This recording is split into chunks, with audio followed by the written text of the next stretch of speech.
योगी सरकार से तो हम क्या, जनता ही नहीं खुश है। बनारस की जो जनता है खुश नहीं है। गांव का विकास ही नहीं हो पा रहा है। तो 4 लाख युवाओं को रोजगार मिला ना। जो बिना पढ़ाई किए बड़े लोग हैं, पूंजीपति और उच्च जाति के लोग हैं, उन्होंने बिना एग्जाम दिए रोजगार पा तो लिया, बाकी गरीब जनता तो पड़ी हुई है।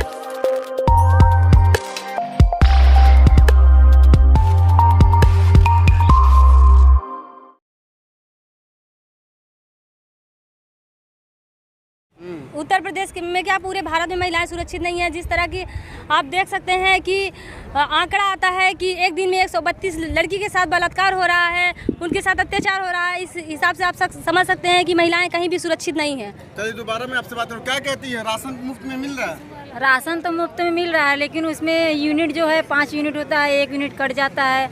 जो गरीब परिवार के हैं, जिनके जैसे कि पति हैं बाहर जाकर काम करते हैं या मजदूरी करते हैं, वो ठीक से खा नहीं पाते हैं। योगी सरकार से संतुष्ट है? योगी सरकार से तो हम क्या, जनता ही नहीं खुश है। बनारस की जो जनता है खुश नहीं है। गांव का विकास ही नहीं हो पा रहा है। विकास नहीं हो पा रहा? नहीं। कहा जा रहा है कि वहाँ पे युवाओं को रोजगार मिल रहा है, क्या कितनी सच है? युवाओं को रोजगार मिल पा रहा है? युवाओं को रोजगार मिल रहा होता तो आज युवा यहाँ पे इस मंच पे अपनी मांग लेकर नहीं आ रहे हैं। पिछले बार जब मार्च में मैं आई थी तो एसएससी के 5000 स्टूडेंट्स संघर्ष कर रहे हैं अपने ज्वाइनिंग लेटर्स के लिए। उन्होंने एग्ज़ाम पास किए, मेडिकल पास किया, फिजिकल पास होने के बाद उनको जॉब नहीं मिल रहा है, क्योंकि उन्होंने अगर 60,000 वैकेंसी निकाली थी, 55,000 को भर्ती लेकर 5,000 को क्यों छोड़ दिया, जबकि उन्होंने एग्ज़ाम भी निकाल लिया, मेडिकल फिजिकल निकाल लिया। इसलिए निकाल दिया क्योंकि वो दलित थे, वो शोषित थे, वो गरीब घर के लोग थे, इसलिए उनको जॉब नहीं मिला। कहा जाता है कि ये बीजेपी पार्टी है, बीजेपी का शासन है, ये गरीबों का शासन है, गरीब के लिए ये सरकार काम ये सर सिर्फ कारपोरेट के साथ है, पूंजीपति के साथ है, गरीब जनता के साथ न कभी थी न कभी होगी। अगर गरीब जनता अब भी नहीं समझी, उनको अगर अब भी चिन्हित की, तो ये तो कम शोषण हुआ। वो आने वाले जिन दिनों में वो अपना घर छोड़ के उनको सड़कों पे घर बनाना पड़ेगा, उनका घर भी जब्त कर लिया जाएगा। उनकी खेती तो उन्होंने जब्त करने के लिए ठान लिया है। ये खेती के 3 कानून लाकर, इस कानून में ठेका खेती के जरिए जो थोड़े बहुत जो कम बटा खेती वाले लोग हैं, जिनके पास थोड़ी खेती है, उनकी खेती तो पूरी की बर्बाद होने वाली है। और जो दूसरे के खेत लेके खेती किया करते थे, उनका जीवन तो एकदम खराब होने वाला है, क्योंकि उनके पास खेती नहीं रहेगा। तो आपके जैसे कुछ और भी युवा है, वो कहते हैं कि हम बीजेपी को इसलिए समर्थन करते हैं कि बीजेपी ने राम मंदिर बनवा दिया। क्या कहते हैं उस पर? अगर बीजेपी ने राम मंदिर बनवा दिया, राम मंदिर, अच्छा आप ये बताओ, अगर हमको पूजा करना है तो हम छोटे से मंदिर में पूजा करेंगे, तब भी हमारा सुनेंगे। हम बड़े से विशाल में करेंगे, उसका क्या फ़ायदा? अगर मोदी सरकार को शिक्षा नीति के साथ रहना होता तो इस राम मंदिर के बजाय शिक्षा नीति को बढ़ावा देते, स्कूलों को बढ़ावा देते। जो इन्होंने 2 साल, इस लॉकडाउन के दौर में 2 साल स्कूल बंद करके उसी स्कूल को और विशाल बना के डिस्टेंस में रख के बच्चों को पढ़ा सकते थे। मास्क और सैनिटाइजर वितरण करके बच्चों को पढ़ाया जा सकता था। ऑनलाइन पढ़ाई होने के लिए जिसके पास 202 रुपये, वो मनरेगा मजदूरी काम कर रहा है। साल के 200 दिन काम देने के बजाय वो साल के 10 दिन काम दे रहे हैं, उसमें वो 10,000 का फ़ोन क्या ले सकेंगे? आप ऑनलाइन पढ़ाई के लिए पेमेंट भी तो करना होता है। जब उनके पास खाने के लिए रोटी नहीं है तो ऑनलाइन पढ़ाई के लिए पेमेंट क्या कर सकेंगे? हाँ, क्या कहती हैं? कहा जाता है कि उत्तर प्रदेश में विकास की गंगा बह रही है। ऐसा तो हम कुछ देखे नहीं है कि बनारस में कि विकास की गंगा बह रही है। मोदी जी ने गंगा की सफाई जरूर करवाई, लेकिन जनता के लिए तो कुछ नहीं किया है। वो अगर जनता के लिए कुछ, अगर जो जनता बेरोजगार है या युवा बेरोजगार है तो उनको रोजगार देते तो हम जानते हैं कि मोदी जी बनारस को या पूरे भारत को रोजगार दे रहे हैं, प्रदान कर रहे हैं। अच्छा, जैसे कि मोदी जी कहते हैं कि माँ गंगा ने मुझे बुलाया, क्या गंगा की सफाई हुई है?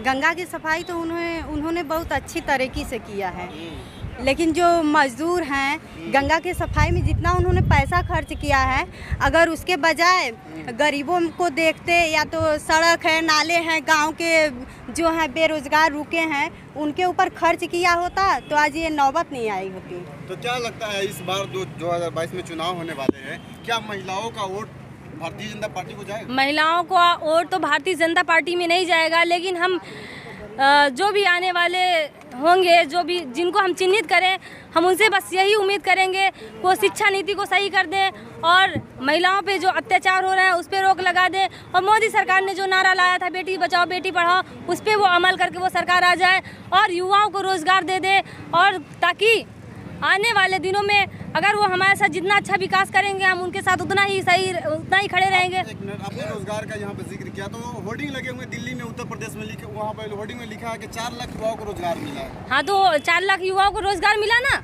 जो बिना पढ़ाई किए बड़े लोग हैं, पूंजीपति और उच्च जाति के लोग हैं, उन्होंने बिना एग्जाम दिए रोजगार पा तो लिया। बाकी गरीब जनता तो पड़ी हुई है, गरीब जनता तो घूम रही है। IAS PCS जैसे हो गए, टीचरिंग के लिए जो अप्लाई करते हैं वो एग्जाम निकाल के टॉपर पे रहते हैं, लेकिन इंटरव्यू में पता चलता है किसकी पहुंच है, कौन मोदी जी से ज़्यादा जिसकी पहुंच है, योगी जी से, उनको टीचर बना दिया जाता है। जो उसके पास पहुंच नहीं, जिसके पास पैसे नहीं है, वो फिर से एग्जाम देने के बाद इंटरव्यू में उसकी छटाई हो जा रही है। बहुत ही वो टैलेंटेड है तो उससे क्या मतलब है, लेकिन उनके पास पहुंच तो नहीं है ना। वो नीच जाति का है, नीचे जाति का है, वो भी तो बात आ जाती है। इस बार भारतीय जनता पार्टी ब्राह्मण कार्ड ये क्या बोलते अम्बेडकर कार्ड खेल रही है। वो अम्बेडकर साहब की मूर्ति बना रहे हैं, बोल रहे हैं कि अम्बेडकर के जो बहुजन समाज के लोग हमारे साथ रहे। एक्चुअली इस बार अम्बेडकर जी के भक्त, जो अम्बेडकर जी ने जो करके दिखाया है, उस चीज़ को बहुत लोगों ने पढ़ा है और उनके साथ बहुत लोग खड़े हो गए हैं। इसलिए मोदी सरकार जानती है कि हम अम्बेडकर जी को स्थापित करेंगे तो अम्बेडकर के जो भक्त हैं वो हमारे साथ आके खड़े हो जाएंगे। लेकिन हम भी अम्बेडकर जी के भक्त हैं, हम भी अम्बेडकर जी को पूछते हैं। हम तो मोदी सरकार के साथ कभी नहीं आएंगे। और हमारा परिवार, हमारे गाँव के लोग, इतना मतलब हालत हो गई है कि आप ये समझ सकते हैं। विश्व स्वास्थ्य संगठन द्वारा जारी किया है कि 14 किलो यूनिट एक व्यक्ति के लिए अनाज की ज़रूरत होती है, लेकिन मोदी सरकार ने सिर्फ 5 किलो यूनिट अनाज हमें वितरण किया है। और लॉकडाउन के दौर पे इस 5 किलो यूनिट में हमने अपना कैसे जीवन चलाया है आप समझ सकते हैं। 10 किलो अनाज तो हमने कर्ज लेके ही खाया होगा। उस 10 किलो अनाज के कर्ज को भुगतान हमने किया, इसलिए हम आज किसी के गुलाम बन जाते हैं, क्योंकि जब सरकार हमारे साथ खड़ी नहीं रहती। और स्वास्थ्य में भी यही हाल है कि आप स्वास्थ्य का आप जिक्र कर रहे हैं। स्वास्थ्य में प्रधानमंत्री गए थे उत्तर प्रदेश में, बोल रहे थे जिन इलाजों के लिए लोग मुंबई दिल्ली जाया करते थे वह इलाज अब उत्तर प्रदेश में मिल रहा है। क्या कहते हैं इस पर? 1 मिनट बात करते हैं। हाँ बोलिए। वो अगर कहते हैं कि स्वास्थ्य कार्ड बनवाने के लिए बोल रहे हैं, लेकिन बोल रहे हैं तो वो उसमें कोई बिचौलिया आ जा रहा है, बन भी नहीं रह पा रहा है। फिर कोई घूस लेकर बनवा रहा है, या तो फिर डॉक्टरी दूर है तो उनको पैसा भी बहुत ज़्यादा देना पड़ेगा। इससे हम संतुष्ट नहीं है कि अगर आयुष्मान कार्ड बने तो जिनका बने उनका इलाज हो परिवार का तब बने। क्या स्वास्थ्य के लिए मेडिकल सेक्टर सही हुआ है? स्वास्थ्य व्यवस्था उत्तर प्रदेश में सही है? नहीं, कुछ नहीं हुआ है। कुछ नहीं हुआ? नहीं, बना ही नहीं है। कहाँ स्वास्थ्य के, अगर वो कह रहे हैं उसके बजाय अगर गांव में एक चिकित्सा भी खोल दें गरीबों के लिए। अब दूर जाने आने यातायात का समस्या होता है सबसे पहले तो, फिर गरीबों के पास तो पैसा इतना नहीं है कि दूर बनारस में जाके वो 100, 150, 200 लगा के वहाँ पे जाए दवा ले अपना। इससे अच्छा कि हम अपने गाँव में ही वो कुछ कर दें। कोरोना काल में जिन लोगों की मौत हुई है, कहा जा रहा है कि ऑक्सीजन की किल्लत नहीं थी। क्या देश में ऑक्सीजन की कमी थी या नहीं? कमी बहुत थी, कमी की वजह से कितने लोग मर गए हैं।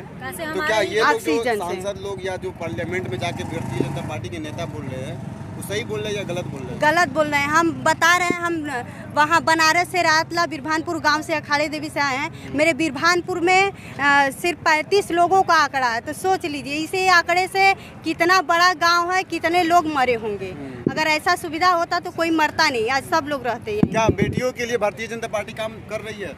बेटियों के लिए भारतीय जनता पार्टी ने तो कुछ नहीं किया है, बेटियों के ऊपर सिर्फ अत्याचार किया है। अभी आपने स्वास्थ्य के बारे में पूछा, स्वास्थ्य में तो आप गवर्नमेंट हॉस्पिटल में अगर जाते हैं तो गवर्नमेंट जो डॉक्टर्स होते हैं वो भी इतना सर चढ़ चुके हैं। वो भी जानते हैं मोदी सरकार तो सिर्फ हमारे साथ ही है, क्योंकि हमारे पास हम पद पे हैं।